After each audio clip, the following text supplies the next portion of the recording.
L'espai d'estudi l'hem hagut d'adaptar i el fem també a través de les videotrucades, però en aquest cas hem passat a fer-les més individuals. Ells i elles ens demanen quins temes estan treballant a l'escola i nosaltres preparem aquest tema per poder-los explicar més de forma individual. Algunes d'aquestes joves que participen del Casal Jove es troben acabant els cursos de batxillerat o de cicles formatius i es troben doncs, en un moment complicat de seguir els estudis d'una manera molt diferent, sense el suport d'un mestre o d'un educador a prop.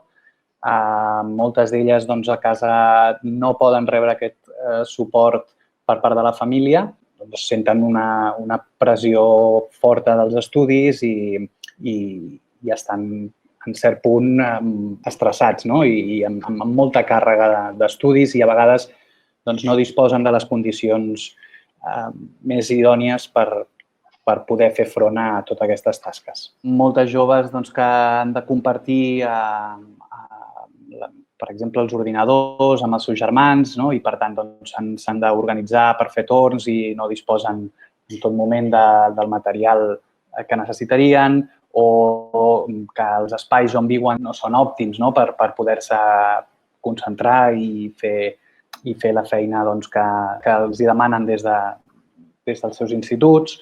A més, doncs, tenen sovint les càrregues d'haver de fer-se responsables dels seus germans o d'haver de gestionar algunes coses administratives de casa, no?